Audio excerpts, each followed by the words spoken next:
All right, let's get it started. Let's get it started. Ha! Let's get it started in here. Is those the original lyrics? No, it's not the original lyrics. This guy. That's not going in this episode anyway. But yes, we're back again. We're back. Let me do the intro. We should do your opening. Let me do the intro. want to do the Hello, intro? everybody. Welcome to... Wait, you threw me off. I threw you off for a loop. Hello, everybody, and welcome to another episode of Two Asian Blokes podcast, a podcast where we talk about Asian pop culture, films, TV shows, comic books, anime, music, food, video games, whatever we feel like at the time. Really, my name is Dan with H. With me, as always, my co-host Thavy. Hi, Thavy. Yes. One thing goes wrong, man. One thing doesn't go according to plan. I'm just a It all robot, goes to Thavy. chaos, You know, Dan. you put a penny on the tracks and everything just goes you wrong. don't even know. You don't even know what you say. Yeah. We're not even talking about Sometimes- Asian pop culture this episode, Thavy. Yeah, no, we're following up with our best of now what most people wait for when it comes to popular reviewers is their worst of list. So, Yep, this is the negative one. This is the angry one. This is the salty one. This is what people want to hear. Yeah. I'm not sure if I've got that much to say about some of these films. I've kind of banished a lot of these movies from my mind. So Yeah, I'm sure the negative memories will flood right back at us like stray bullets and shrapnel. that's it. That's the one. But yeah, if you're new to this channel and you didn't listen to the previous episode, usually we talk about Asian pop culture, but today we open the floor up to any film that was out in 2024. We're going through our 10 worst films from last year. So we're going to start with our least offensive and then end with our most offensive film of last year. Do you want to start? What's your number 10? I was originally going to put The Crow here. Oh, okay. And I realized that in hindsight, The Crow is not as bad, or I didn't Wow, hate you must have The some Crow as stinkers much. on your list, Thavy. Because Oh, The I Crow do, is I pretty do. high up on my list. I'm going to say that right now. But The Crow's a dishonorable mention. Yeah. But this movie, it technically shouldn't be here. Okay. And it has the potential to be higher. Sure. Because I actually haven't watched all of this movie. Oh, okay. Loophole. We normally don't count those, Thavy, but all We right. don't count those. But that's why it's this low. It has potential to be higher. But it is Emilia Pérez. Oh, wow. You didn't finish it? You started watching this last week. I got through 30 minutes of this movie, Dad. Okay. And This is multiple Oscar-nominated Emilia Pérez you're talking about, right? I have a plan for this episode that I want to bring a good friend on, and we might make some content for an episode closer towards the Oscars. But I could not get through 30 minutes of this movie. And for those who don't know what Emilia Pérez is, it's about a drug lord who wants to become trans and does become trans and is kind of forgiven of all of her sins, pretty much. Yeah, that's the plot. My discovery of this was quite interesting because I saw the name when it was nominated for something. Yep. And I'm like, what is this Emilia Pérez? Is this a I feel like a biopic lot or of people went something? through this arc of discovery of Emilia Pérez, the motion This picture. Emilia Pérez. It's like, it must be good. It got nominated, right? And I didn't do any research about it. I thought it was some kind of biopic. For those that somehow missed the news, this movie has been nominated for an unprecedented amount of Academy Awards this season. Oh, and it's the best picture Golden Globe, I think, or best actress or something. This is a Netflix movie? Is that? This is a Netflix movie, Okay, but yeah. it's not available on Australian Netflix. Okay. You have to geolocate to the US to watch it. But I just sort of heard about it creeping when I saw all these reviews about it online.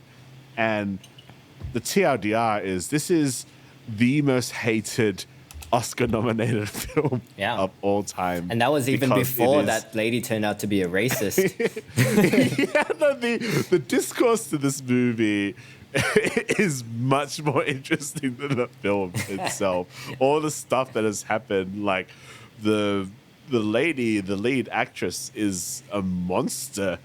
I heard about some of the tweets But and I heard she had done tweets, but I thought she only just mentioned a George Floyd thing. But no, she sped run the racist. She hates everyone. She hates Asians. She hates black people. I feel like the BTS army are responsible for uncovering these tweets because that was the first I heard of it. It was like she made some negative comments about BTS. Yeah, no, that was the last thing I heard. Like, what the fuck, BTS? Jesus Christ, you know, you and I know that you don't mess with fucking BTS and hypers. They'll find you and they will drag you out for what it's worth. Yeah. And yeah, no, the Oscars campaign, they banned her from the campaign. She can't even attend, and she won't win anything. This movie cannot win. I think Netflix has anything. pulled support for the Oscar campaign for this film now. Oh, Something like that. Movie. It's such a funny, just crazy. Because this movie is the epitome of the Hollywood checklist, Oscar-nominated, Oscar bait, Oscar everything movie. The title itself sounds like an Oscar film, like Emilia Pérez. Usually when you have something that sounds vaguely Spanish, it's like already Oscar worthy. God. So it's like that's a tweet that's going to come like, get you in the future, Thavy. Yeah, probably. I mean, you know, it is what it is. I've seen clips of this film online as well. I'm sure they're taken out of context, but it looks ridiculous. Like it's a musical, to actually talk about that, I haven't talked about the movie. I couldn't get through it because cue Joker 2 meme about stop singing. Like, seriously, stop fucking singing. There's so much music in this movie. And I know we haven't released our Wicked review yet. But the fact that this movie won Best Musical, Wicked was robbed. Wicked was actually robbed by this movie. And Thavy hates that film. I don't. I what it stands for. Wicked. It's not, the director at least. But yeah, the music is not good. It's just a weird movie. And I mean, most people have seen the one where she talks to the Thai doctor. It's like, oh, I'd like to know about you. It's like, oh, penis to vagina. That song. Everyone knows that song. But there's this one song. Actually, there's these two songs that kind of set me off. It's this, she goes to the actual doctor that will do the surgery. And then he just busts into song out of nowhere about maybe she should think about what she's doing because it's not an easy choice or whatever. And he can say that in, I don't know, a sentence. But it's a song. An unnecessary song. And then there's a bit where she actually meets Emilia Pérez pre-transitioning. And there's a bit where she kind of sounds gravelly, but then weird. And then I realized she's breaking into song.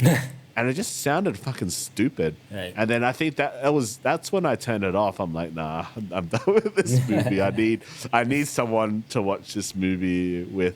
So yeah, to not harp on too long, this could have potentially been the worst movie and still is. But it's up there because I haven't finished watching it. Maybe it gets better.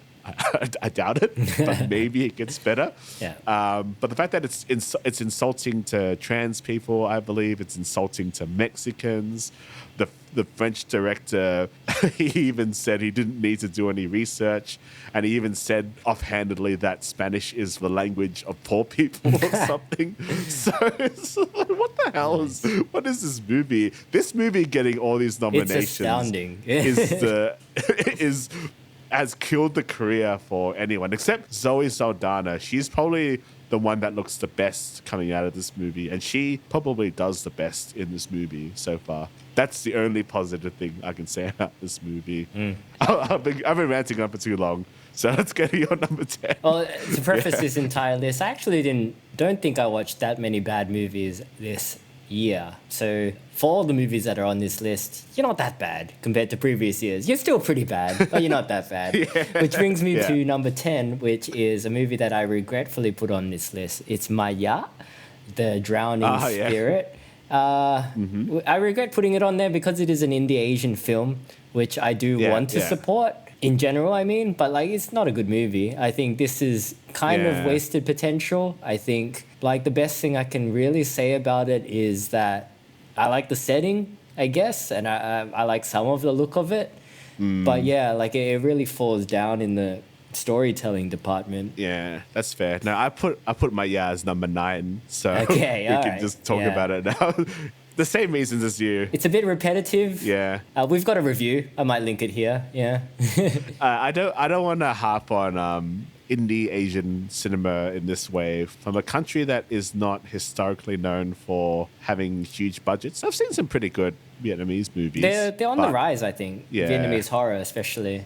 Yeah, no, I've seen a lot being advertised at Sunshine, so I might check some of them out at some points. But yeah, I wanted to like this movie because I liked the premise of it. I love folklore horror films. Some of the acting's okay, but yeah, the storyline and the jump scares and the dream jump scares, it's just too... The dream within dreams, yeah. Yeah, and it's just does not become scary. I think that's what ultimately made me have to put it on this list, is that I think where it falls down doesn't really have anything to do with budget. It's just like the vision and the story, I guess. It is a little bit to do with budget in a sense that the story design is too grand for what the budget had in mind. It needed to be a much more stripped down version. There's too many characters, maybe too many locations. So, like, you have to spread that budget amongst everything. And I can't imagine the budget is that high. So, in that sense, it made all the elements quite subpar. The best part about this movie was the end credits. And not in the sense that the movie was painful. The end credits were the scariest part of the movie. Yeah, you know what? if they had made it into more of like a documentary, even a mockumentary of folklore set around that fishing village, that would have been a better film. And it would have been probably cheaper to make. But yeah, I think, I just can't get past the storytelling in this film. It's not good. Yeah. Yeah, I told you to watch this movie, and now it's both of now. I mean, we got to support them still. We got to support them. Yeah. Sometimes they're good. Yeah. I'm sure there's definitely a very good Vietnamese horror out there. I just haven't seen that many yet. So, we have seen a couple of Vietnamese films that were not bad, but we just haven't covered it yet. So, anyway. But, I mean, do you want to get onto your... do you have any more to say? Or do you want to go to your number 9? That's enough for that. I'll do number 9. Enough of that. Yeah. Number 9 for me is a Netflix film, Christmas Netflix film. It goes by the name of Hot Frosty. Hot Frosty. You heard of this film? How many Netflix Christmas movies? Nah, this is the only one.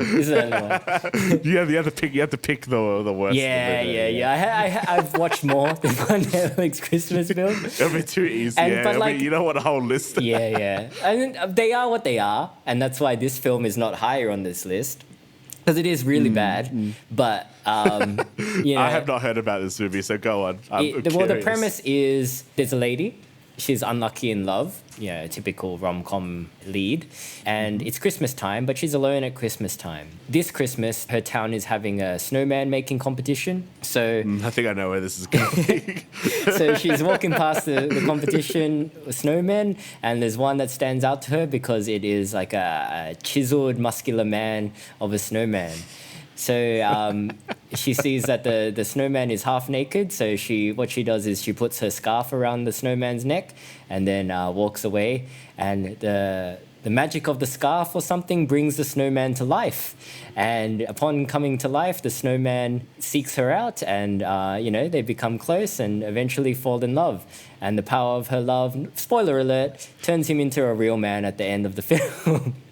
Now, this movie...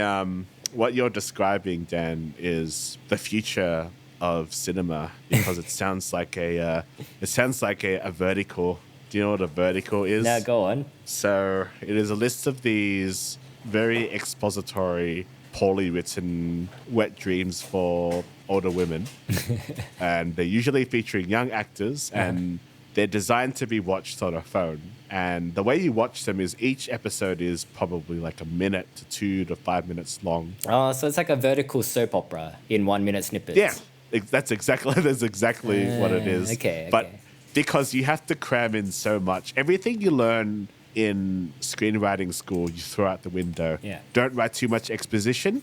everything is exposition. Hello, my brother, who I've not seen in 20 years. Where is your wife? You haven't got a wife yet. We need to find you a wife because you're quite rich and stunning, but you lack, that kind of shit. You know? Okay. They're not very good. Yeah. And this sounds like it's you're not wrong. You're not wrong. Like it is what it is. Like it's a pretty silly movie. I don't even hate it that much, to be honest, because it is so silly. It is what it is, but it just like the idea of bringing a snowman to life, and he's got the mind of a child essentially because he's been brought to life out of nothing. I was watching some kind of video essay about this trope, the born again sexy trope. So it is usually an object or a doll or something that's born, but they're like super hot, but they're childlike. Yeah. I think there was that Tara Banks movie where she's like a Barbie doll. I forgot, but that was the example. Yeah. But there's a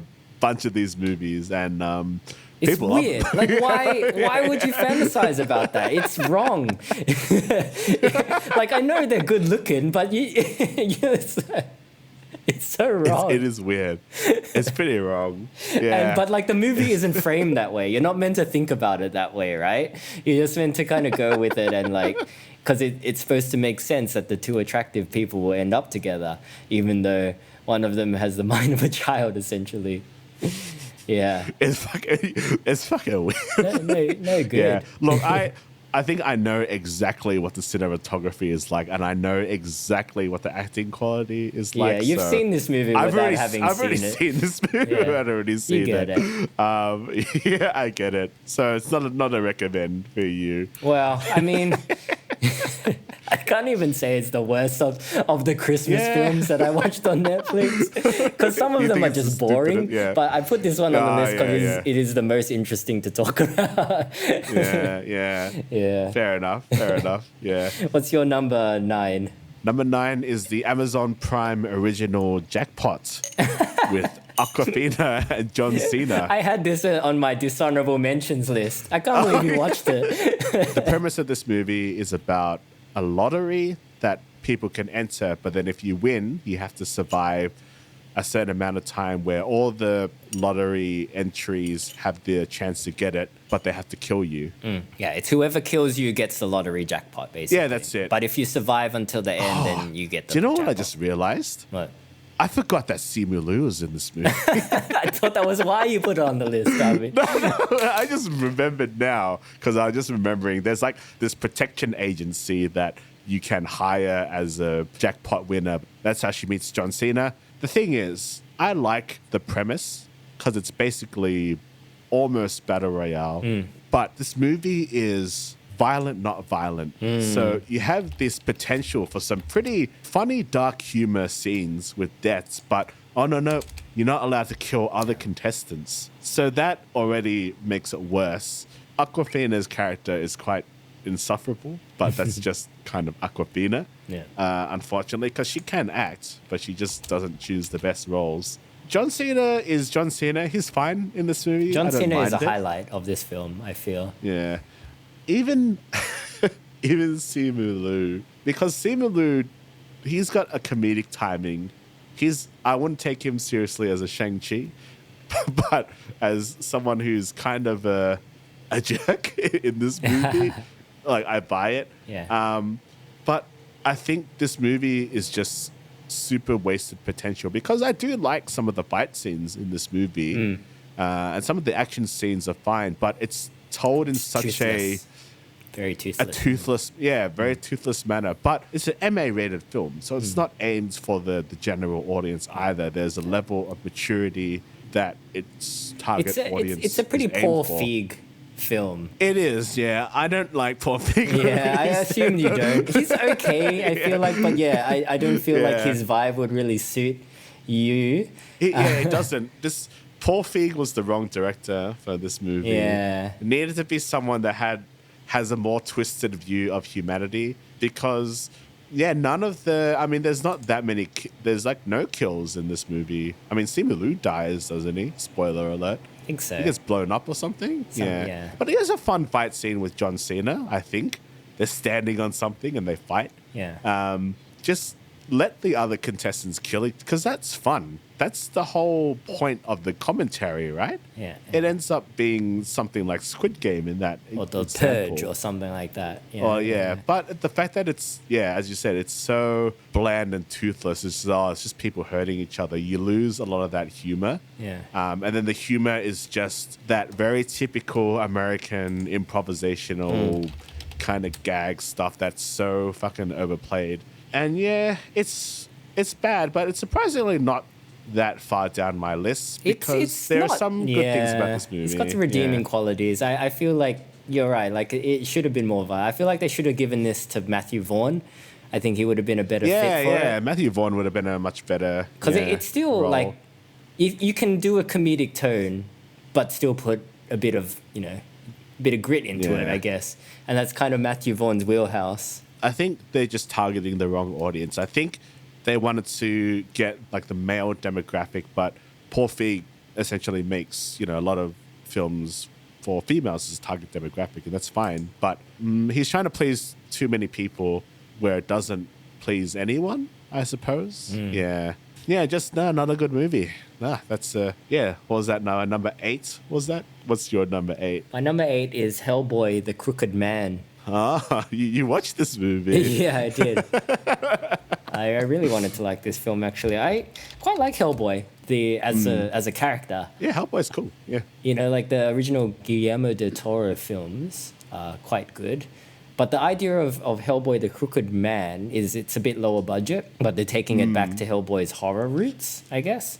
So Hellboy as a comic book character, he's always been kind of on the darker side, I guess. Yeah. I mean, he's a demon spawn, right? That's right, yeah. He's dealing with supernatural elements and stuff like that. So I think that's what this film was aiming for. And it is like smaller scale. So like Hellboy ends up in a small town American village, and he's dealing with witches and the occult. And it does feel kind of like Evil Dead at some points. I think that's the vibe that they're going for, but it's boring. It's really boring. Yeah.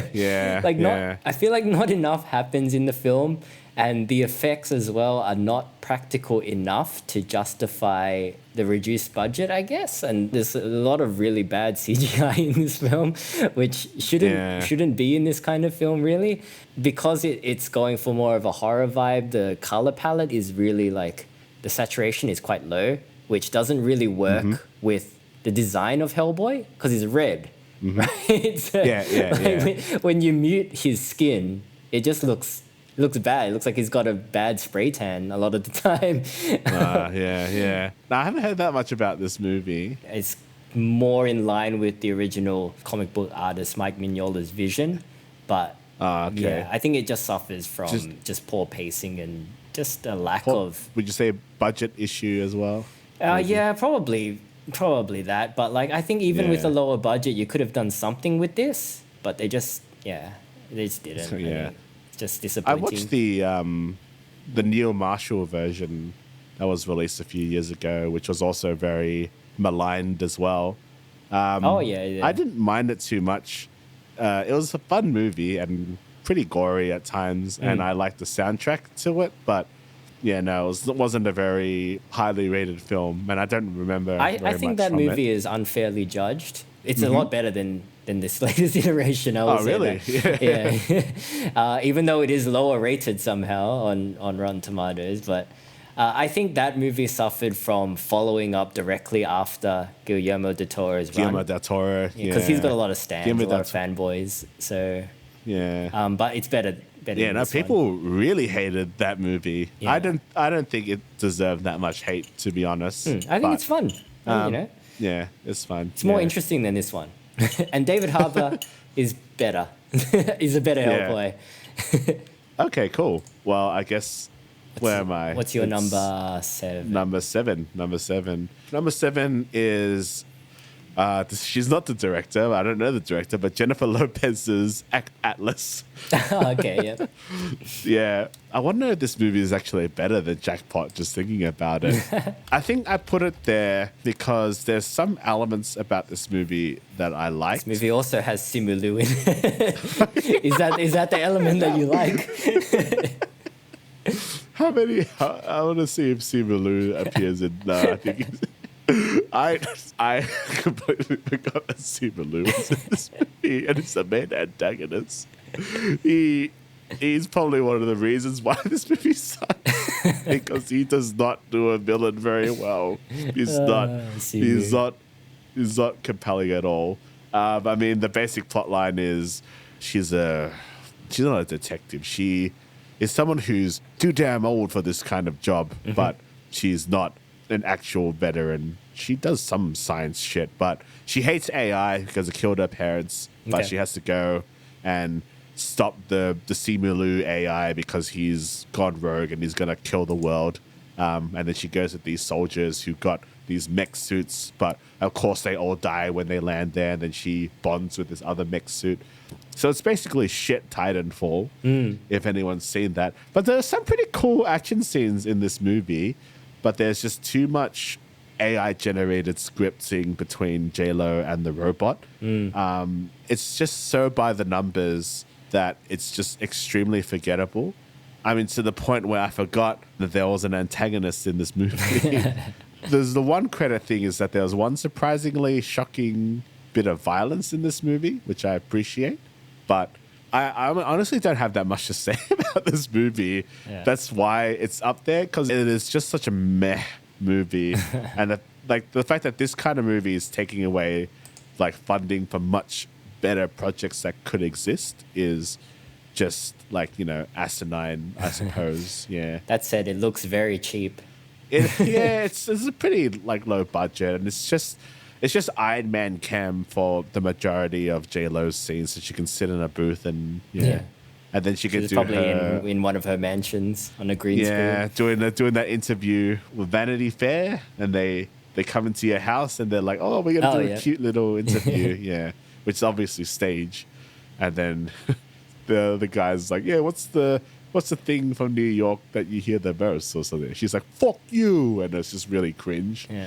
And then people are like, "Yo, like Jay, you've been like 30 years out of the block now. You ain't from the block no more," kind of thing.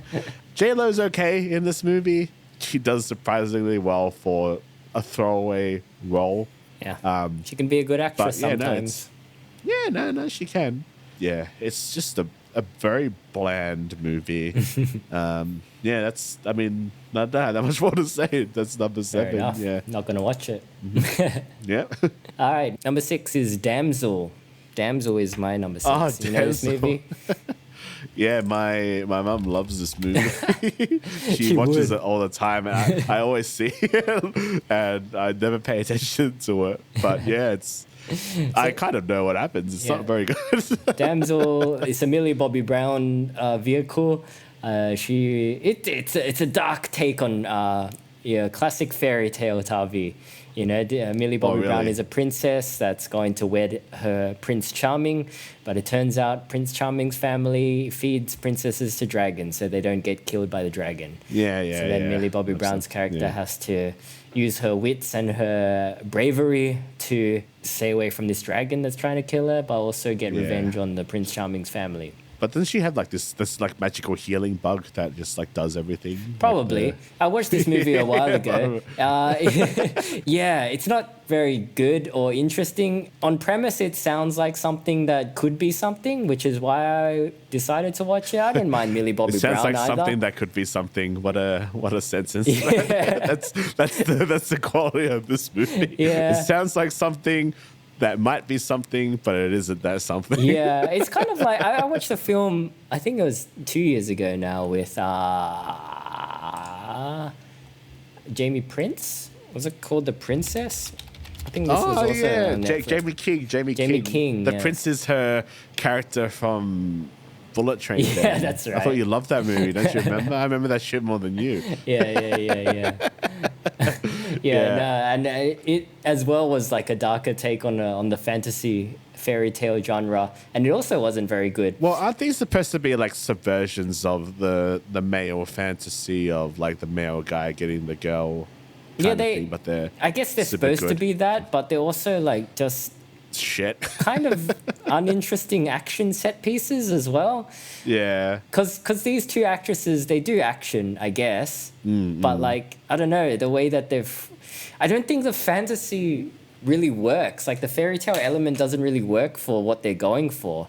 Tonally, it's a bit off, I think. And it doesn't really play to Millie Bobby Brown's strengths, I guess, as well. Yeah. Like, I know that, like, a lot of, like, pretty far-right YouTubers, like, hated this movie. That's where I'd kind of seen a lot of them talk about it. But, you know, any time that there's a female lead in an action movie, they just hate it. But my issue with movies like this, and maybe the Joey King one, is that, you know, the idea of a female-led action film is not a bad one. And, like, I mean, it's good, and I've said I can relate sometimes more to the female character. But if you keep releasing bad movies with female leads in action movies, you're just giving more fuel to that sect, and then you're kind of sending the message to Netflix or whoever's up. People don't want to watch this movie. You just need to make a good movie. And I always say, like, one of the gold standards recently, I mean, is Ballerina.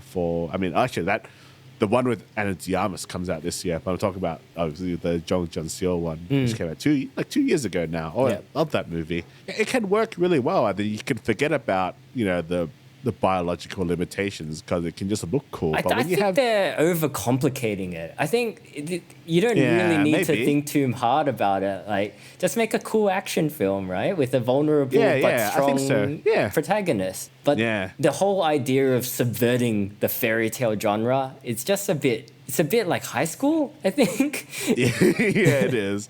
It sounds smarter than it actually is, yeah. Technically, I would almost say that I've seen this movie, but not really. But it's, Well, your mum likes it, so maybe that's the audience. Yeah, that's the audience. There you go. So we're just a bunch of angry millennial dudes that just, And we hate women, so that probably doesn't help. We don't hate women, by the way. We have a lot of friends. I mean, you're married to a woman. So you know. Yeah. But I'm one of those husbands that hates his wife secretly, so... Okay, yeah.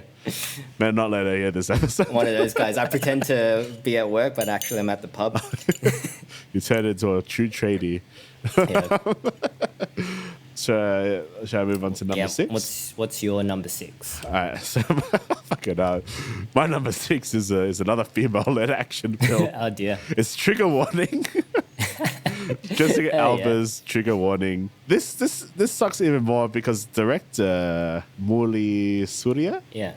Risky will probably berate me later for getting the name wrong, but she is a pretty competent director. She's directed a pretty popular movie in Indonesia, Marlena, The Murderer in 4 Acts, which I heard is quite good. I've been meaning to watch it, but I haven't gotten around to it yet.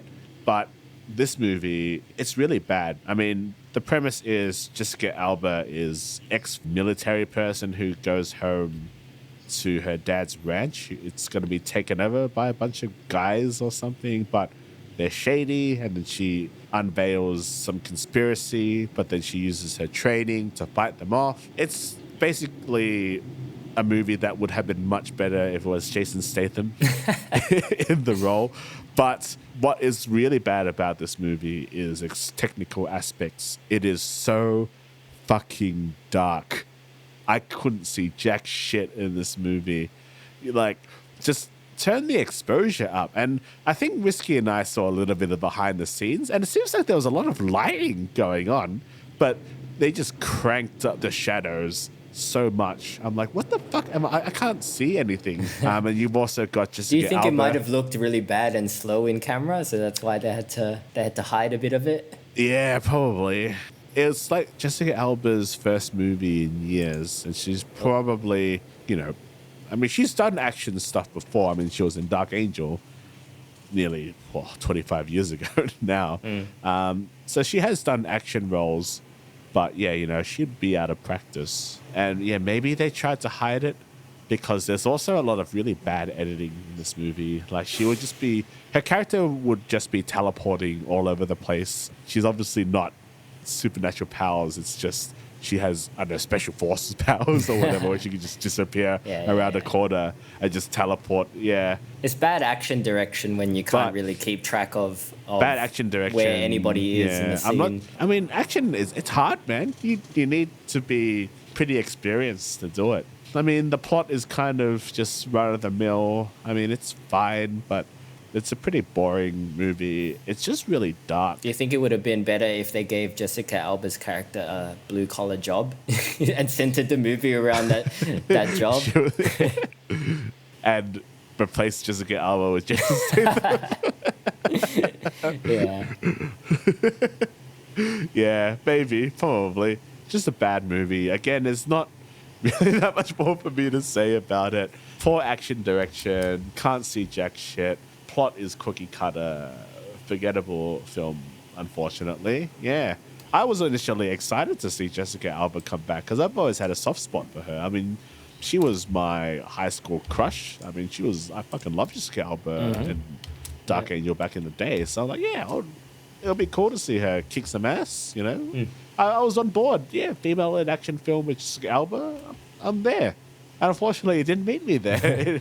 It fell far behind. It's interesting that this is the movie that brought her back, or like this is the movie she chose to do to get that paycheck. You know, it's a bit of an odd choice. I think the pitch was probably really good because I heard Morley in an interview talk about how she's using, you know, a lot of the Indonesian style of cinema and Indonesian like silat and all that into the fight scenes. Yeah. Where is it though? And I didn't get that sense at all. And I don't think Alba could have pulled it off. Yeah. There is a bit of a history of like Asian directors coming into Hollywood and just not finding their footing, I guess, or falling a bit short. Maybe it's studio interference. Maybe it's just clashing of sentiments, I guess. I don't know. Maybe.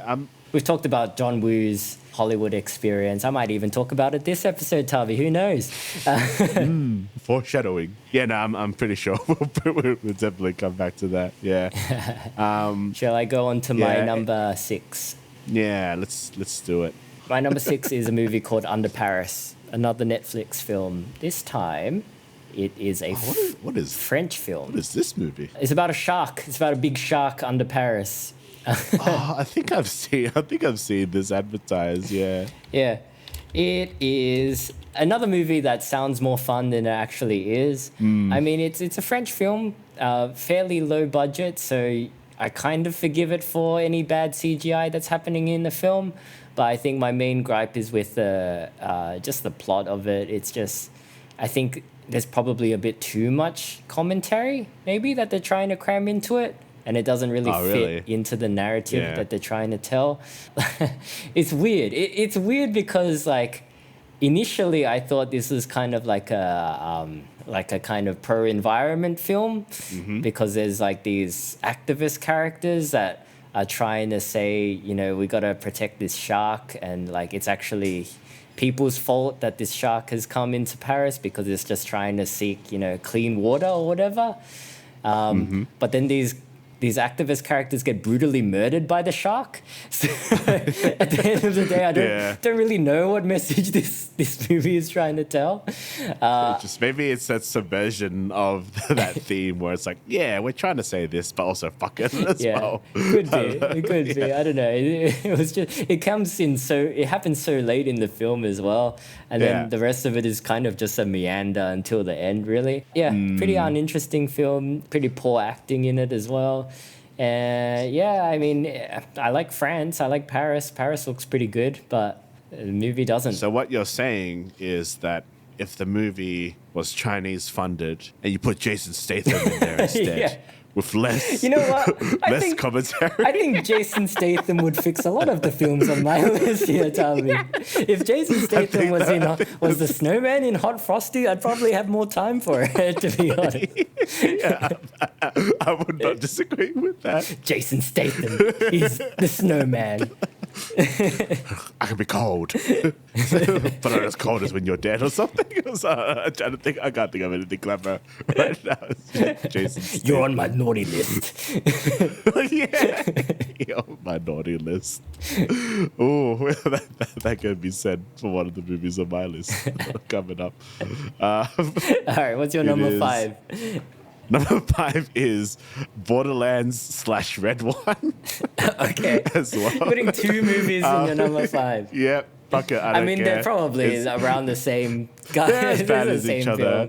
Yeah. Red One is just because it is the most fucking cookie cutter AI piece of garbage movie that I've seen. I mean, it's fine, but it just, every kind of morals that it tries to teach you is just so hallmark, and the characters just get over and accomplish their goals so easily. Like there's this one plot line where, I'm not going to go into too much, but Chris Evans is a deadbeat dad kind of thing because he's a international spy dude, but he needs to find Santa and blah, blah, blah. But he disregards his son, and then they end up in this globe thing together because the antagonist has this thing that is trying to get all the naughty people together to kill all the naughty children. But Chris Evans talks with this kid, and he's like, oh, yeah, I've been a bad dad. I haven't seen you and all that. Oh, because they're both on the naughty list. And then they get out of the naughty list, so that's how they escape from the dome. Uh-huh. But it's fucking stupid because it's basically Chris Evans saying, oh, yeah, I'm sorry, bro. And then that's it. That's all you got to do to get on the naughty list, you know? It's like, oh, I love you now, Dad. Yeah. It's like, oh, sorry, man. This is fucking stupid. But yeah, it's just an amalgamation of not knowing what it wants to be. Does it want to be Fast and the Furious? But does it want to be a Christmas movie? Yeah. Some of the practical effects are cool. And this can kind of go into Borderlands because Borderlands is also bad for the same reasons. It is just this AI-generated script where it's like, oh, well, you know, Kate Blanchett's popular. I mean, yeah, she's a fantastic actress. But you're casting someone who is way too old to play the lead character. She is such a weird choice for this film. I don't know. Actually, you know what? I don't even know if... This movie actually can't be AI. Because AI would not make these bad choices. It's like, you know what kids really want to see? Aging actresses in their action movies. Yeah. And Kevin Hart be playing like a strong white dude, but now he's a small, kind of muscular black man. And yeah, Jack Black's there. It is the most corporate fucking decision ever. And it's the most Eli Roth rated movie.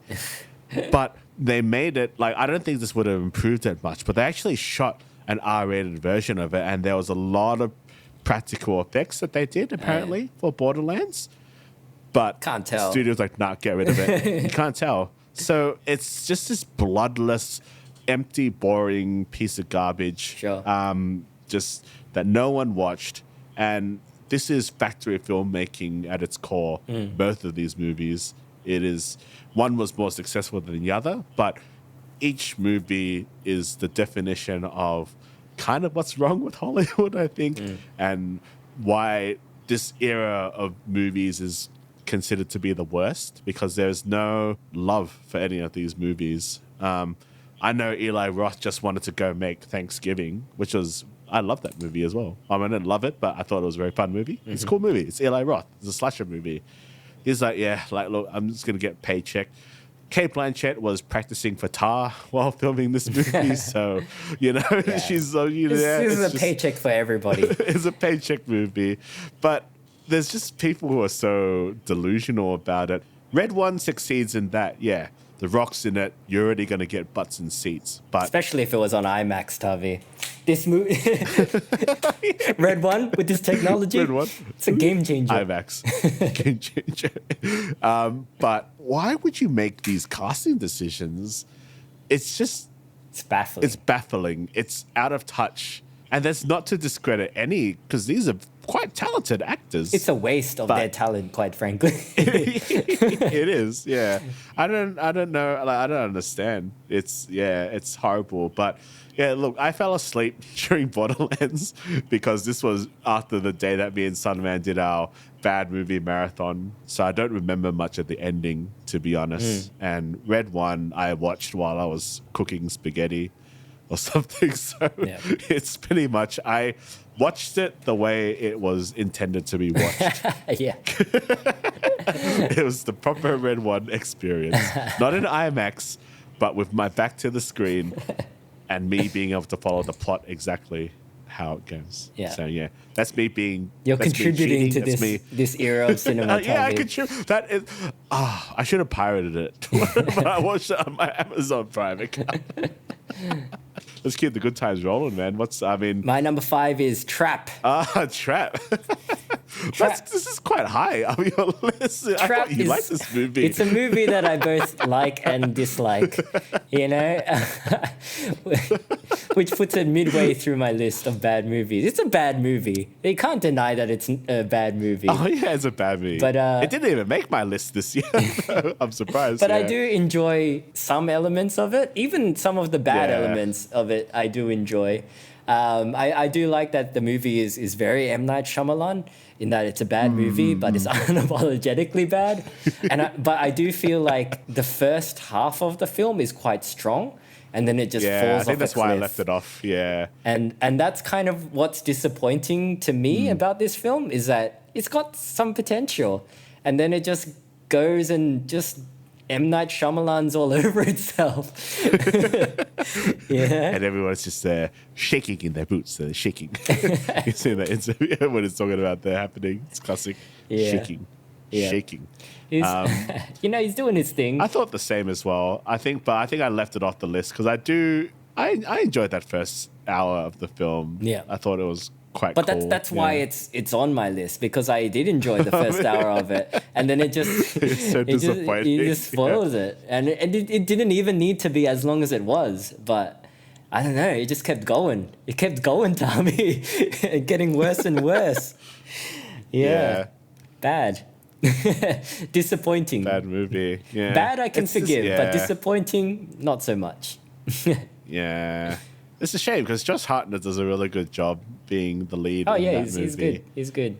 He's very fun to watch, and he's good in the bad sections of the movie as well. Yeah. But just the storytelling itself is just not great.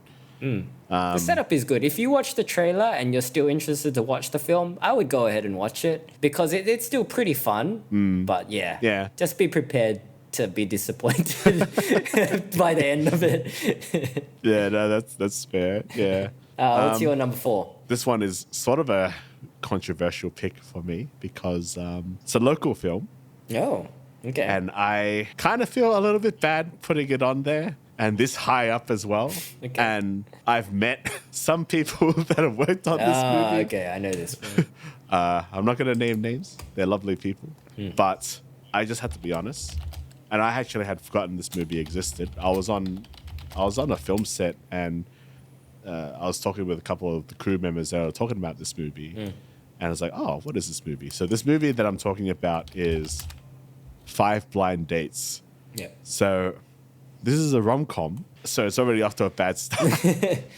And it's also about Asians, I guess. It's probably the first, or one of the first few Asian Australian-led rom-coms that I've seen. And look, I'm not a rom-com guy, but just going back to the crew members that I was talking to, they are the target demographic, and they didn't like this movie. So I think at that point, well, it's fair game, right? So the plot line is there's some Asian character, I forgot the name, and I think she is somewhat of a popular influencer, like an Instagram influencer as well. So whether or not that's a badge of honor. You mean the lead actress is, or the character? Yeah, the lead actress. Yeah. Okay, so the lead actress is an actual Instagram, but the character she owns like a tea shop. And the common joke is people come in, why don't you serve boba tea? And this is actually the only part of the movie that I like, is that all these people come in and ask her, like, where's the boba? And it's like, no, I'm doing traditional Chinese tea. Like, I'm not doing boba. Yeah. And there's quite like a pivotal scene. But she goes to her sister's wedding, and then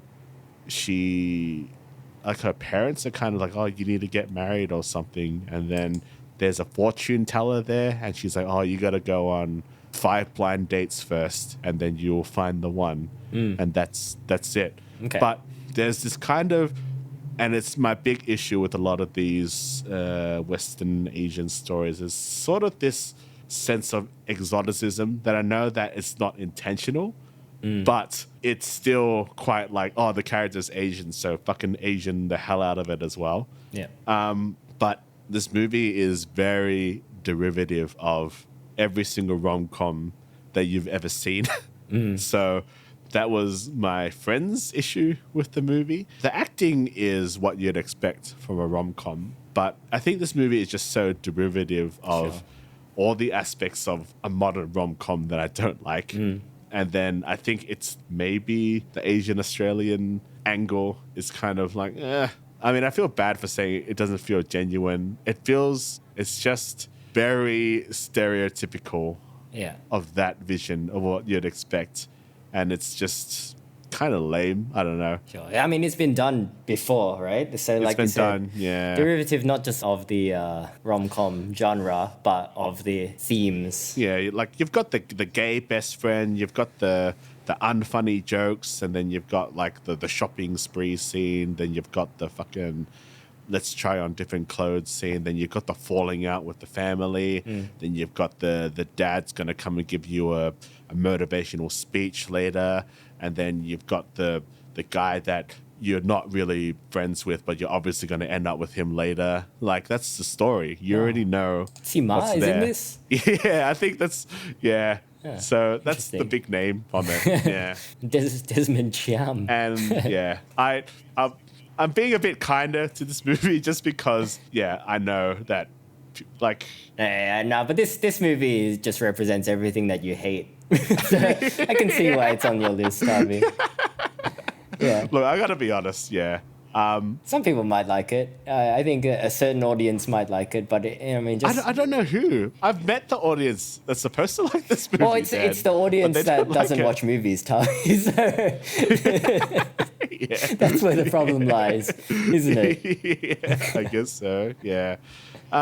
It's probably a bit harsh to put it up here, but I gotta say what it is. Yeah, be true to yourself. Nothing wrong with that. Yeah. Yeah. Next minute, it's like, well, because I got a job upcoming in Sydney at the moment, and it's just not like, anymore. You don't, Thavy. I was like, oh, fuck it hell. All right, I'll just hang out with you then for 4 days. We'll see how it goes. But yeah, no, that's 5 blind dates. Just not my kind of movie, and also not a good movie. All right. But what's your number 4? Number 4 for You're me. up to number 4? Yeah, number 4 for me is Lord of the Rings: The War of the Rohirrim. Oh wow, this is up pretty high. It's not a good film, I'm surprised. It's not great. No. We did an episode on it, but I don't know. It's just boring. Did we? We've recorded it. We haven't released it. we may or may not, depending how. I'll use it. I won't waste that work. The filler. Yeah. It's coming out on streaming, I think, soon, or it already has come out on streaming. So we'll probably do that. But yeah, it's boring. It's clearly just something that was put in place to keep IP. It's a waste of sometimes good animation, sometimes not. So for those that don't know, this movie is an animated film that is set hundreds of years before the Lord of the Rings trilogy. Yeah. It's set around the city of Rohan and, the horse people that live there. It tells a tale of Helm Hammerhand. Yep. Sort of. His daughter. Tale. Yeah. I feel bad. A lot of strong female character movies on this list of bad movies. We put the substance is number 2 on our list. All right. I had Furiosa in the good movies list. Yeah, you did. Yeah. It's not about that. This movie is just wasted potential. It feels pretty low effort. The pacing is all off. The animation doesn't really mesh for me personally. I probably said this during the episode that we recorded, but out of all of the things in the Lord of the Rings universe you could have chosen to do an animated film about, you choose men, which is the most visually boring aspect of a Lord of the Rings story. That's just bad decision making. I don't have this on my list because of 2 things. The scene where Helm Hammerhand goes on a killing spree, I really enjoyed because that's just really cool. That's really anime. And the second point is the greatest bridge plan of all time was implemented. Yeah. Zero flaws, 100% always going to work. Conceptually brilliant, 10 out of 10. Yeah. This is actually my best movie of the year because of that bridge plan. Yeah, you can't really fault the storytelling. See, it is a flawless plan. Yeah, that bridge, man. That whole aspect, what a bridge. Yeah, love it. It would make Adrian Brody cry in The Brutalist. I wish I built a bridge like that. Every architecture in the world was like, why didn't I not think about this? Not just like architects, but military tacticians as well. They're all like, well, why didn't I think of this? Where are all these bridges going from? People who probably, because no one watched this movie, so they have no idea what we're talking about. Yeah. But you can listen to that episode whenever we release it, I suppose. We go into more detail. Anyway, what's your number 3? Number 3 is Joker 2. Joker Folie et Deux. Is it Folie et Deux? Yeah. Et Deux, yes. It's just a continuation story of the first Joker. I'm not even going to give this plot synopsis. But it's a musical, Thavy. Joker 2, if it was a musical. I mean, just stop singing. The thing about a Joker musical is that it's conceptually not a bad idea, but everything is just very out of place. The movie is really boring. It is too boring. The courtroom drama is not interesting at all, except maybe for one scene where I thought they were going a certain direction, but then it didn't. Yeah. There's no good moment for the Joker. He's just basically I haven't seen this film for the whole movie. Yeah. But I have listened to yours and Lac's review of it, and to me, it sounds like the director and potentially the lead actor was subverting audience expectations in that audiences expected a good movie and they just gave them a bad movie. Almost intentionally, I feel like. Yeah. You can do whatever the hell you want, but you will just have to deal with the repercussions of your choice. If you are intentionally going to make a bad movie, and they're both obviously very talented people.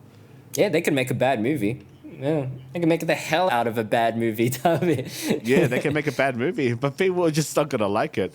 It's a movie so bad that it taints the legacy of the first movie. Because I didn't love the first movie as much as everyone else did, but that was kind of the year of the incels, I suppose. So people fucking loved this movie at the time, and it was a time where a lot of people were like, oh, why did this fucking Korean movie win? The Joker should have won, but Parasite is significantly the much better film. But Joker won. It's a good movie. I enjoyed its commentary. I like Taxi Driver, so I like Joker. Sure. But the issue is, I would just watch Taxi Driver, you know? I think I said that with Lack. I don't remember. But, it's just boring. I wanted to watch... But would you watch a sequel to Taxi Driver where it's a musical and it's bad? Probably not, no. But, no, this movie is just boring, yeah. The thing is, it has a number of nominations at the Razzies, and Joaquin Phoenix has been nominated for Worst Actor, which is... His acting is not bad. So the Razzies are a bit full of shit here, and I think they gave it the Razzies are always full of shit, Thavy. Yeah, the Razzies are bad. Yeah, I think they're the worst than the Oscars, to be honest. But it is without a doubt a really bad movie. A really bad movie with good acting, good cinematography, just bad decision after bad decision. Then being a musical is not the bad decision. The music being bad, no violence, basically, incompelling courtroom drama, and no moments to root for the Joker. Because you kind of need that. That's touching within the inner dark side that people should be comfortable with. Or not should be, but a movie's supposed to catch you off guard when you are rooting for essentially a villain. I think Joker needed to do something where you root for him, but then you need to realize... The problem was Todd Phillips hates Joker now. as a character.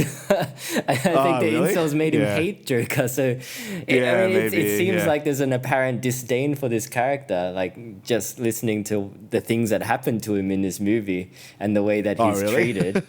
I don't know. Maybe you're right. Yeah, I don't know. I mean, Todd Phillips has not good sequel track record. So, yeah. But no, not a good movie. Pretty up there, pretty high for something that's technically, in the filmmaking sense, good. But yeah, Quentin Tarantino likes it, Thavy. So yeah, no, Tarantino likes it. Do you know what Guillermo del Toro and Denis Villeneuve like though? Emilia Pérez.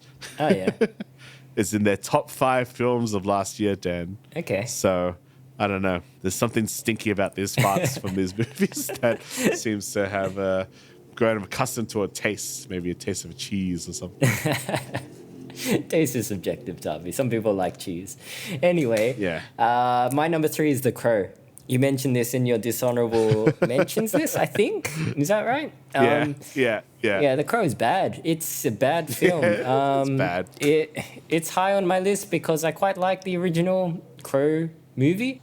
But not just that. I think this modern interpretation of The Crow could have been something, but it just didn't do anything new, really. It kind of modernized the design of The Crow, but not really, because they casted like a 35-year-old as The Crow, with a 35-year-old with a Gen Z haircut, which is not a good look. With the My Chemical Romance makeup. Yeah. But too much try hard. The Chris Angel makeup. Chris Angel, that's how you say it, yeah. The romantic element, it is stronger, but it also weakens the film, I feel like. Yeah, it's true. In a different movie, it could have been something, but in this film where you just want to see the Crow get revenge, it just slows down the movie too much. Yeah, it really does, yeah. And it's kind of nonsensical at the end as well. And like The Crow is a pretty fantastical like premise, but even in a fantastical situation, even in a fantasy world, rules need to be made that make sense. That add stakes. But in this iteration of The Crow, it's kind of just he's immortal until he's not, and then but if he believes in himself, then he is, and then he can reverse time at the end, I guess, through the power of love or whatever. It's pretty bad. Yeah. I mean, you talking about it now, it probably should have been higher on my list. But I think I just watched this movie after another movie that is next on my list. Yeah. I think we've got the same movie next. We'll talk about it. It's now you'd be surprised what I'm going to talk about next. But okay. I don't know. So there's some elements that I enjoyed, and I don't think I hated this movie that much when I left the cinema, because the parts that did slow it down, I actually enjoyed. And I do like some of the action scenes. The story is nonsensical, but I kind of knew what I was getting into. So I was like, look, at least make some cool action scenes and I'll be happy. And there was some, even though I didn't like how the climactic action scene was filmed or was edited. There were two okay action scenes in this. Yeah. Okay in a sense that they were suitably gory. I'll give them that. Yeah. No, but Bill Skarsgård was pretty bad in this movie. Yeah. It's much better in Nosferatu, but he's pretty bad in this movie. He's better in Boy Kills World. I think if you're looking for... I haven't seen that movie. Yeah, if you're looking for Bill Skarsgård doing action, probably watch that film instead. Yeah. But no, I mean, I don't really have that much to say about The Crow. It's just, not very good. Yeah, original's better. It's cooler. What's your number 2? So number 1 and 2 were really vying positions. Okay. Because 1 I dislike more, but it's technically a better film. 1 is just a really bad movie. But number 2 for me is Afraid. Or Afraid AI. All right. But I'm just going to call it Afraid. Yeah. This movie just really set the precedent for me and Sunman's bad movie marathon that day. And it was honestly the worst. It is a movie about John Cho and his family, and they put in some Alexa machine, but then it's haunted, but then it's not haunted. And things happen. Things happen. Okay, things happen.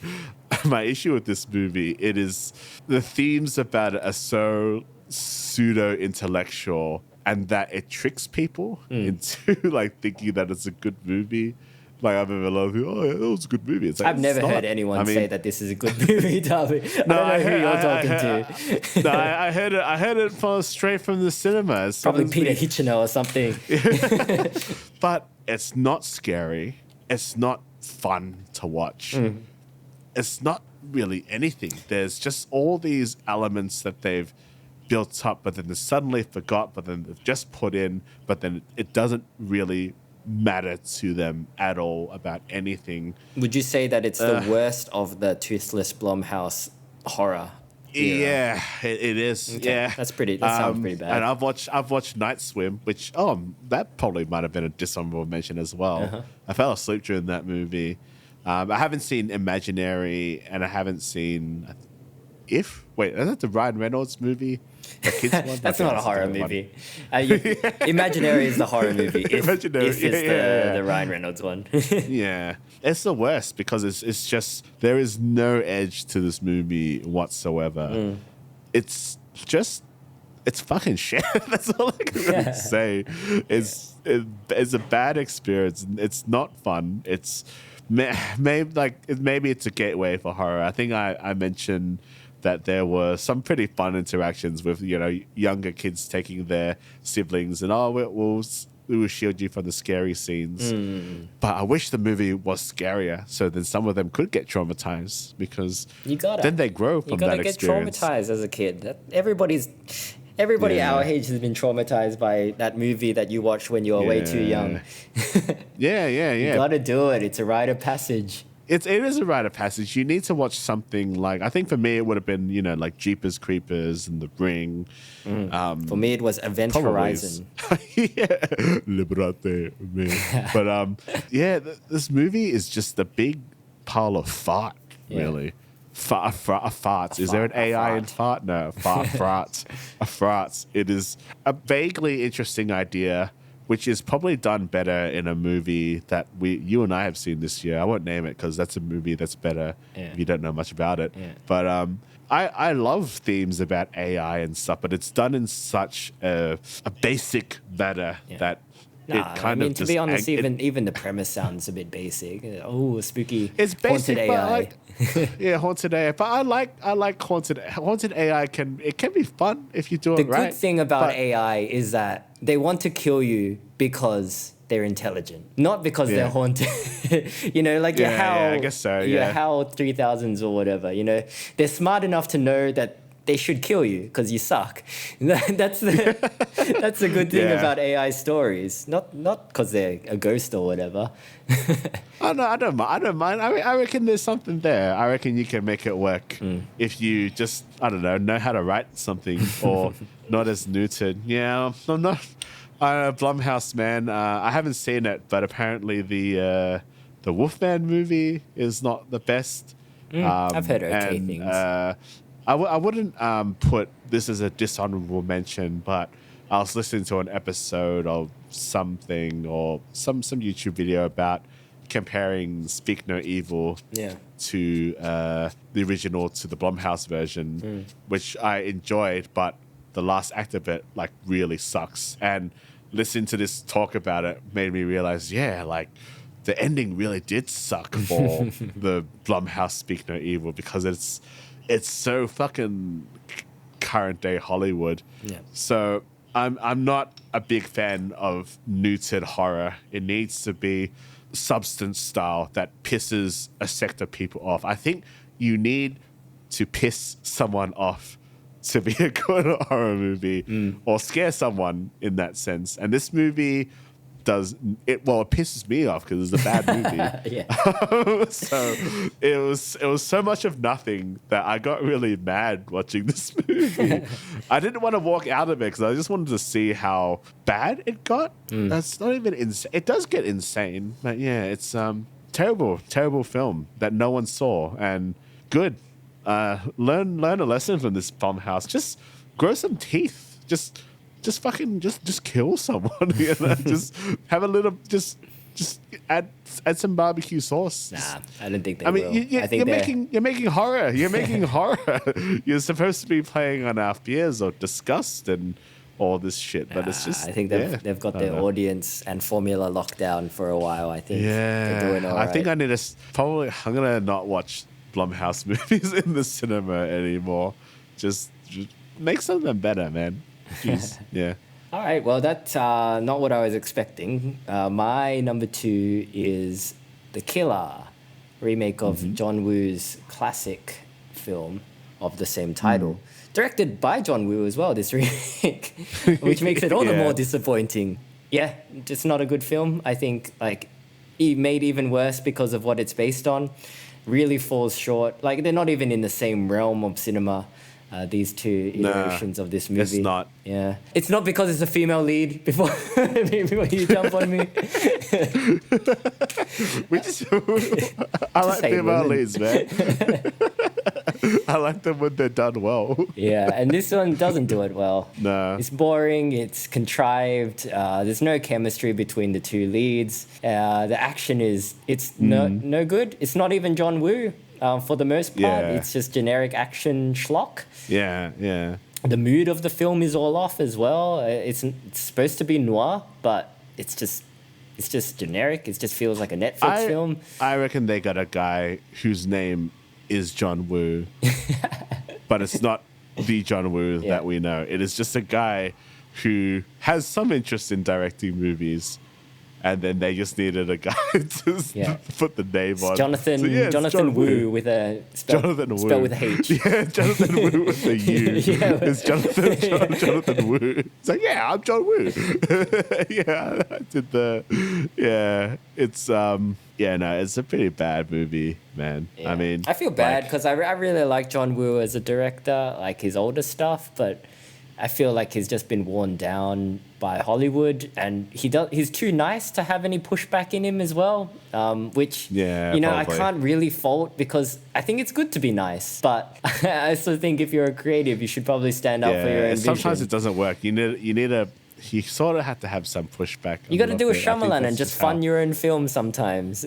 Yeah. Look, it's kind of sad to see John Woo pass his heyday to what he once was. I don't know. Maybe I'll talk about that a bit later. Because I think, it's not really a surprise what my number 1 is. Well, let's do our dishonorable mentions before we talk about The Killer some more, I guess. Yeah. I guess I don't really have that many. I think I had just labeled them as we've gone through the list. Yep. I think I put The Crow in there. Yep. There were a lot of movies this year that I didn't hate. I have disappointment movies, like Maxine. I was a little bit disappointed by. Okay. I liked it. I just find the character Maxine herself is actually a pretty boring character. Just watching the movie, Pearl was the much more interesting character. Yeah. But still a fun movie. Just I was expecting a lot after watching the first 2 of the X trilogy, which I thoroughly enjoyed. Yeah. But I was rewatching a little bit of it on Netflix again, and I still like it. If I were talking disappointing but not terrible films, Gladiator is on my list of. Gladiator as more of a disappointment than a bad film overall. Yeah, Gladiator is just okay. It's a weird one because I hadn't heard anything about it, and then I heard about it, and suddenly it was coming out, and I was pumped for it. Then I watched it and I was like, this is not very good compared to the first one. Yeah. It's not, Denzel performance notwithstanding, it's not a good follow-up, but not a terrible film. Yeah, I like that subversion a little bit, but then it's also like, it's fine. Too many characters. It needed to be like a series, but I probably wouldn't have watched it if it was a series. I actually think it's let down by the lead performance, to be honest. By Paul Mescal? I like Paul Mescal, but just the character he embodies in Gladiator is just not very interesting. Well, it's not very developed. It's just, He's just noble for no reason, I guess, and people follow him. Not really. He doesn't really earn their respect like Maximus does. Yeah. A movie that I would say it's a good movie, but disappointing, and I think this is just hard to really follow up. It would be Ryusuke Hamaguchi's Evil Does Not... What's that movie? What's the Evil... Does Not Exist. Yeah, Evil Does Not Exist. I think this is a good movie, and I think I need to give it a watch, but my issue is that it might be a little bit too wanky, that it kind of loses focus. And I just really struggled to connect more so to the characters of the movie. Because there's more of an environmental message to the movie, which is fine. I think it's done okay. And there's a scene that I quite enjoy, but you don't really know who to follow in terms of characters. Cinematography and all the acting is really good, but I had an issue connecting, and this is just following up from the super stellar Drive My Car, which is, one of the greatest movies of the 2020s. Drive My Car is a fucking masterpiece, and that's a 3-hour film as well that I've seen several times, and it doesn't even feel like it's that long when I watch that movie. It's meandering, done very, very well. So yeah, I would probably put that in disappointing, but I wouldn't say it's dishonorable because I think it's still a good movie. Just didn't hit as hard as Drive My Car did. Yeah, and I guess that's the same for Maxine as well. I enjoy the X trilogy a lot. I just think the third movie was quite weak. Yeah, I had Godzilla X Kong on my dishonorable mentions. Me and Risky watched the first hour of that movie while devouring KFC, but we have no recollection of what happened in that movie. It's all right. If you like that kind of film, it's all right. Jackpot! ! Is on my dishonorable mentions. As is The Fall Guy. Oh, The Fall Guy. Probably both for the same reasons. Just toothless action. Even though it was shot in Sydney? Yeah, not enough to save it. I knew some friends I knew some people that worked on that movie. When some people told me, "Oh, you worked on The Fall Guy?" It's like, yeah. Yeah, haven't seen it. It's fine. It's fine. It's not good, but it's fine. Yeah. Yeah. I put A Family Affair, which is a Netflix movie with Zac Efron and Nicole Kidman. The only reason it's not on my top 10 list itself is that I didn't actually finish it. But it was the half hour I watched was pretty bad. Yeah, yeah. I also put Demon Slayer to the Hashira Training on my dishonorable mentions list because... Oh, yeah. I haven't seen it. It's an arc condensed into a movie format, but the arc itself is not very interesting. It's a training arc, essentially. They learnt the wrong lesson from Mugen Train, yeah. Yeah. You can't just put this stuff in cinemas and expect people to buy tickets. Yeah. I think I've heard a lot of that as well, that it's just... kind of just Demon Slayer is already not my favorite of this kind of anime. If it wasn't for the beautiful animation, I probably wouldn't be watching it, to be honest, because I don't find the story or characters very engaging. It is what it is. It's there if you want to watch it. Yeah, I mean that's pretty much all my dishonorable mentions. It's funny because there's a lot of movies that should be on this list, but we just haven't watched them. Madam Web and Kraven the Hunter. Yeah. I'm pretty sure there's immeasurable. There was some bad movies last year. There are a lot of bad movies. You know what? I watched Moana 2 recently, which I expected to be worse than it actually is. I don't think it's terrible because it's a TV show that was repurposed into a movie, which on premise is pretty bad from Disney's part. I think that sets a bad precedence if it becomes popular. But objectively speaking, with all that taken out of it, it's fine. I don't know. The first Moana was okay. I think the cinema experience that I watched it in helped a lot because it was an outdoor theater on the beach with alcohol involved. So, maybe that helped. Yeah, maybe. Yeah. I don't know. Not good. Anyway, I'm curious to hear what your number one is. Well, your number one, we've talked a little bit about your number one already, right? Let's continue with that one. Why do you hate The Killer? The Killer. As an action movie with a plot, it is just fine. As a generic action movie to consume and forget about. It's probably as good as Ghosted. It's as good as Ghosted. It's as good as anything. But it is just following the legacy of John Woo. And I know this is probably not the best criticism because it's not that objective, but it is just a reminder of what John Woo was.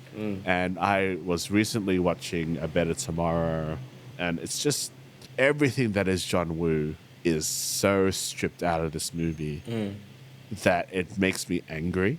There is no extremely deep Chow Yun-Fat speech. There's no homoerotic bravado camaraderie. There's no melodrama. There's no blues. There's no mood. There's no blues.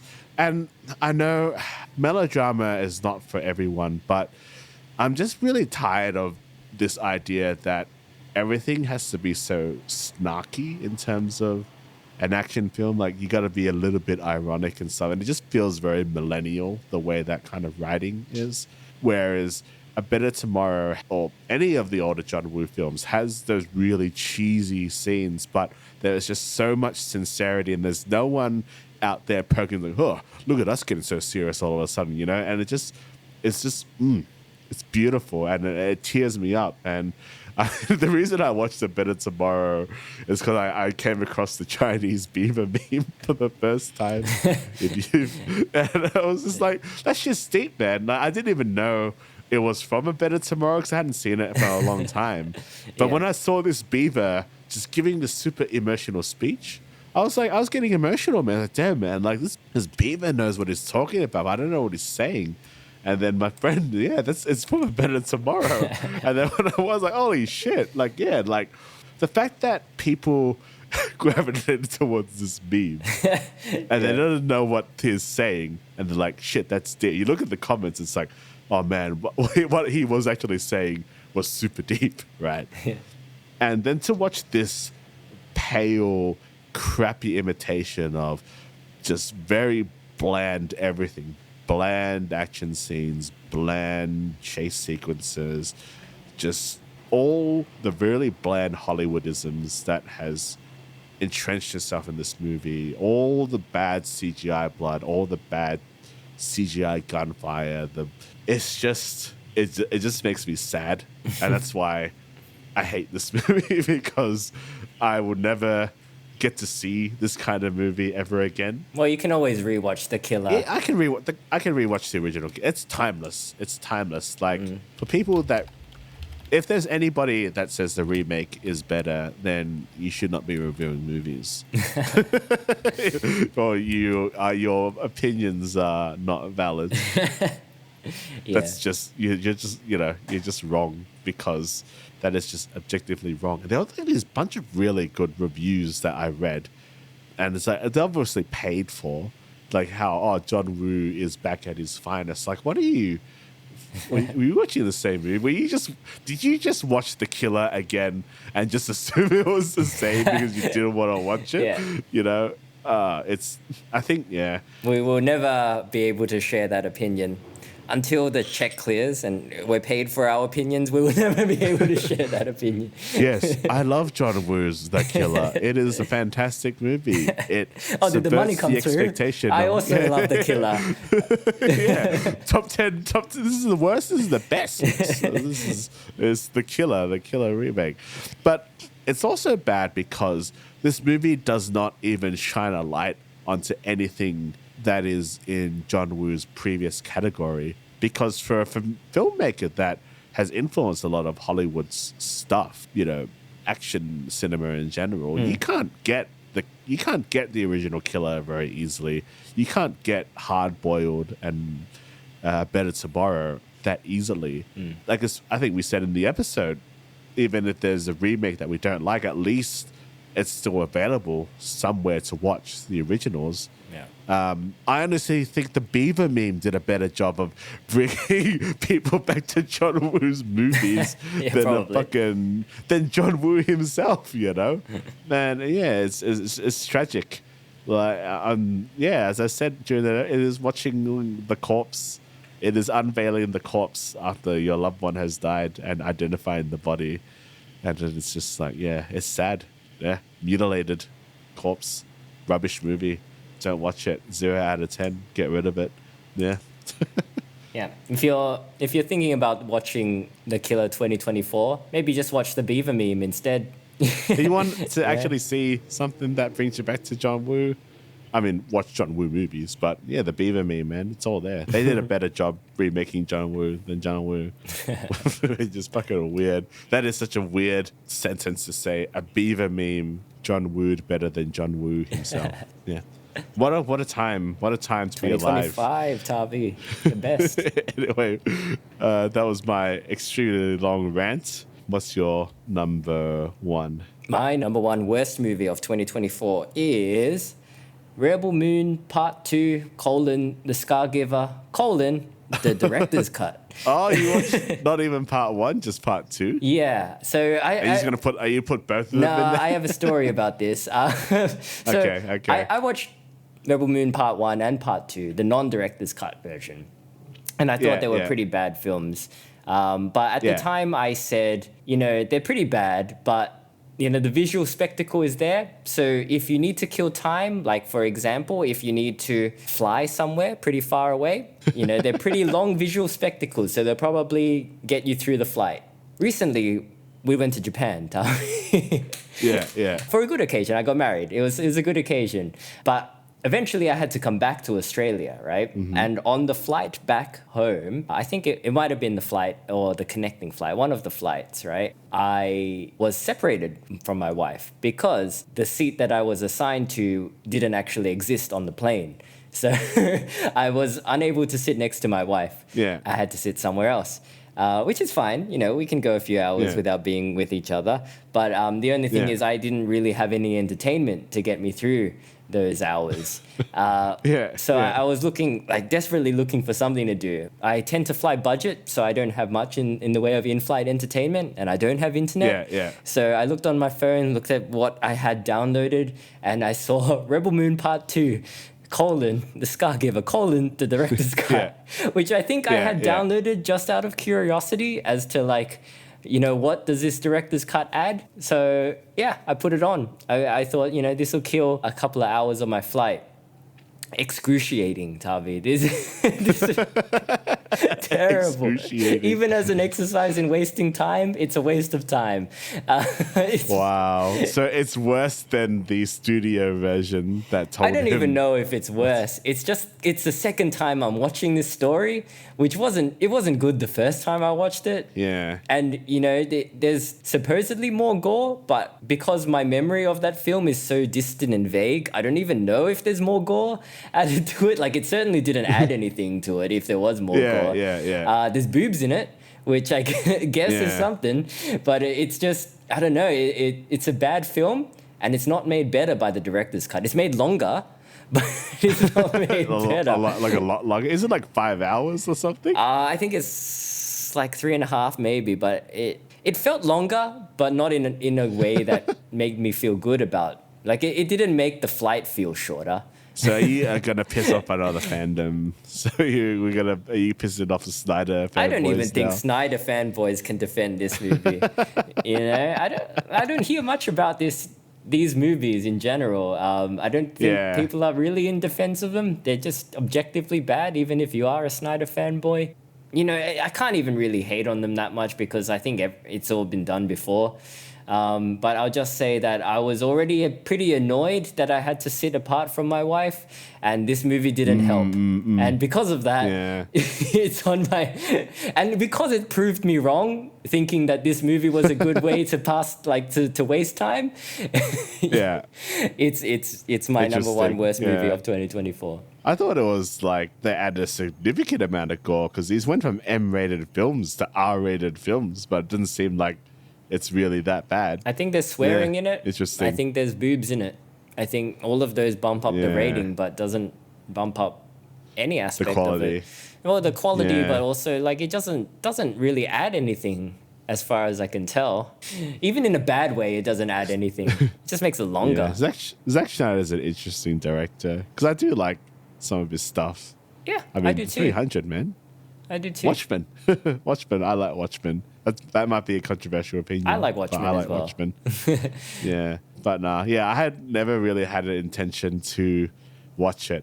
I think I was going to until you told me that Bayduna, the coolest character, dies and is the only one that dies in that movie, in those movies. I'm like, nah, I think I'll give it a pass because I quite like that actress. And so I was like, nah, I'm not going to watch this movie. And kind of glad I didn't then. That's good. Dodged the bullet. Yeah. You should watch the director's cut though.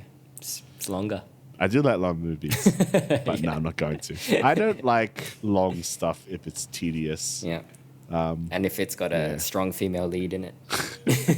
Does Rebel Moon have a strong female lead? Yes, Thavy. Yes. I realized that. We are just fucking alt-right YouTubers now. We're part of the manosphere now, Thavy. We're Let's part of the embrace it. manosphere. Yeah. We I don't know, whatever. I don't want to say it. I don't want to spill that rhetoric because I hate that spear as well. It's fucking stupid. Surprised Wicked wasn't mentioned in this episode. Yeah, Wicked. It is. I have an interesting opinion about that movie. Okay. Which I guess we should save it, even though we're probably way late to the party. As always. Even this episode is late to the party, Thavy. Yeah. People are trying to move on with their lives and we're bringing up 2024's bad movies. What are we even doing here? Yeah, that's true. Yeah. I do want to talk about Wicked because it's interesting. We'll save it. But we got to organize a time to do that. Well, but anyway. Let's wrap up this episode first, shall we? Yeah, let's do that. That was our worst movies of 2024 list, guys. What did you think? Are there any that we missed? Almost certainly. Well, there's a lot we missed. Yeah. We didn't talk about Mufasa. Yeah, put them in the comments if you've seen there. Mufasa, if you've seen Craven the Hunter.